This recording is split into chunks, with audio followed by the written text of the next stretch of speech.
Meus amigos e minhas amigas eleitoralistas, mais um informativo semanal do TSE. Toda semana a gente comenta aqui os julgados do TSE que foram publicados na semana anterior. Nesse caso aqui a gente tem um informativo, tem um julgado muito importante sobre reeleição. Então fica aí até o final e confere após a vinheta.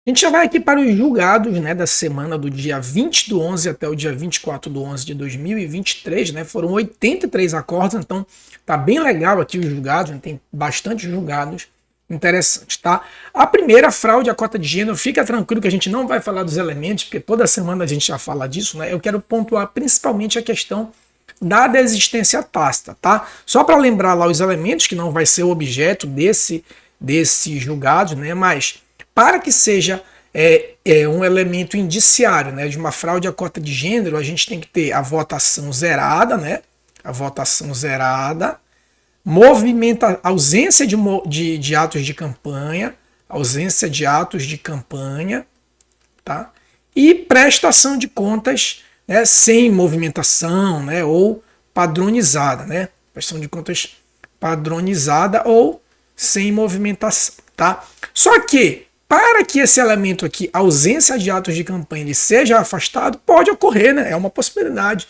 de uma candidata mulher desistir da campanha, né? Não, se candidatou, depois viu que não ia ter viabilidade, né? Ou teve algum problema de saúde, algum problema pessoal e resolveu desistir. Por isso é que ela vai ter a votação zerada, porque nem ela mesma vai votar nela, não vai ter atos de campanha e não vai ter movimento financeiro na prestação de contas. Então, tranquilo, existe essa possibilidade. No entanto, a gente já apareceu um outro entendimento sobre essa questão. Essa questão da desistência tácita, ela tem que ser demonstrada de forma robusta. E o ônus da prova, segundo o TSE, o ônus da prova é da candidata, né? Ou seja, é do representado ou do investigado demonstrar que houve a desistência tácita daquela candidata.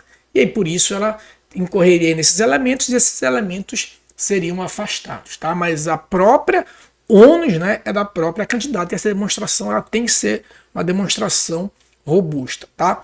Próximo entendimento, conexão ao julgamento comum. Olha só, essa aqui eu vou ler porque é interessante. Em que pese a regra geral do artigo 96b da Lei 9504, a Lei das Eleições, dispõe que serão reunidos para julgamentos comuns às ações sobre partes diversas, mas o mesmo fato, o dispositivo comporta interpretação e, no caso, a organicidade dos julgamentos recomendam mantida a separação. Ou seja, meus amigos, aqui o artigo 96b da Lei 9504, se eu não me engano, ele veio com a reforma de 2017, não lembro agora o ano, ou 2015, não estou lembrado o ano, ele diz o seguinte, ó, que ele trouxe uma espécie de conexão, né, amplificada. Ele disse, olha, qualquer ação sobre o mesmo fato, né, uma ação sobre o mesmo fato, ainda que de partes distintas, o juiz ele pode reunir. Né? Então tem uma AIGE sobre abuso de poder, uma AIME também sobre abuso de poder, uma conduta vedada que vai tratar desse mesmo abuso de poder. Enfim, se o fato for o mesmo, eu posso reunir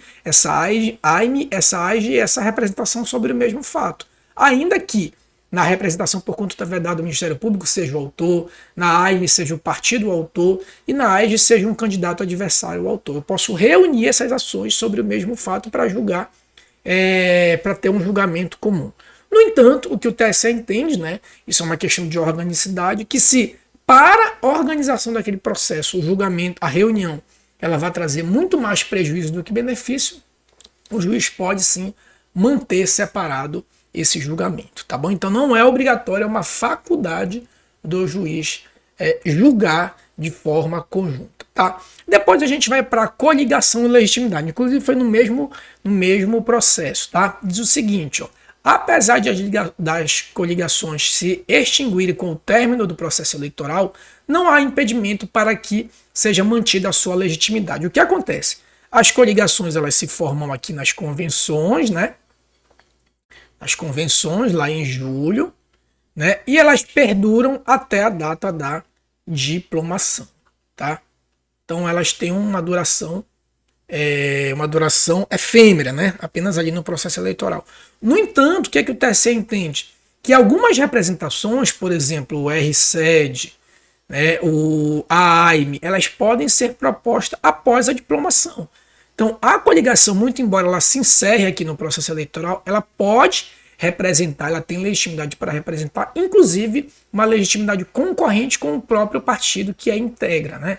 Porque para propor a representação existe essa legitimidade aí, ainda que isolada, porque é uma representação, é uma legitimidade concorrente de acordo com o entendimento do TSE, tá? Então, um entendimento importante, sobretudo aí para quem milita na prática.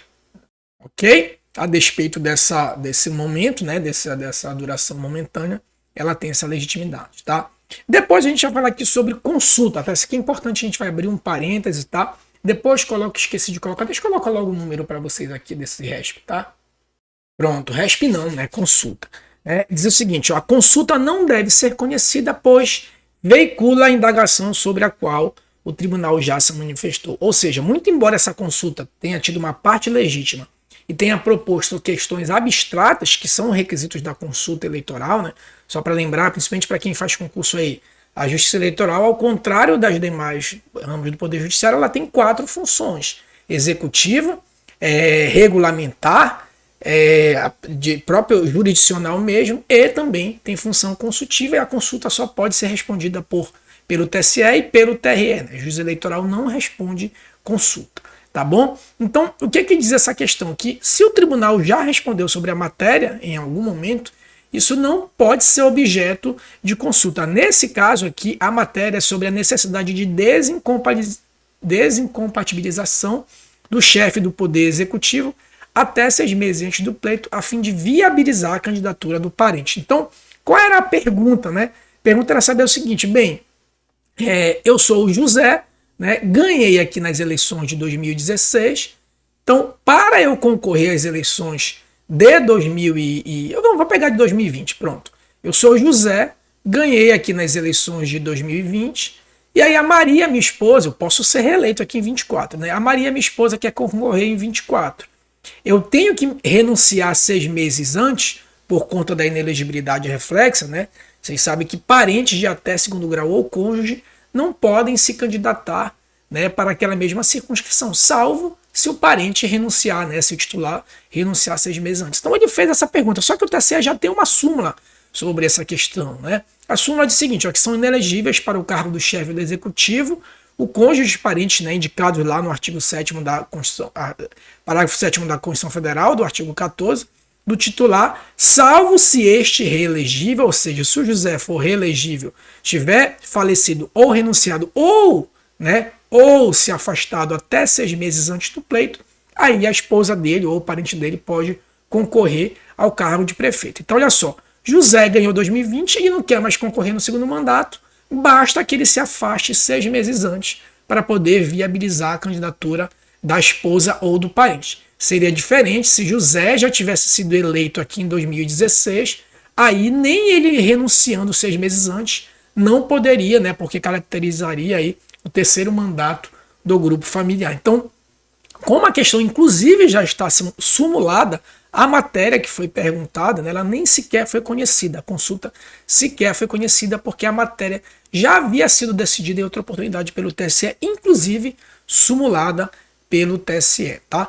A gente tem também um vídeo aqui no canal, né? Se você quiser se aprofundar sobre 3º mandato de grupo familiar, a gente tem. Vou deixar aqui ao final um card para vocês sobre esse vídeo de 3º mandato do grupo familiar, tá bom, meus amigos? Esses foram os julgados aí do dia 20 ao dia 24 de novembro de 2023, tá bom? Não se esqueça de se inscrever, curtir e comentar aqui no canal, tá bom? Forte abraço e até a próxima.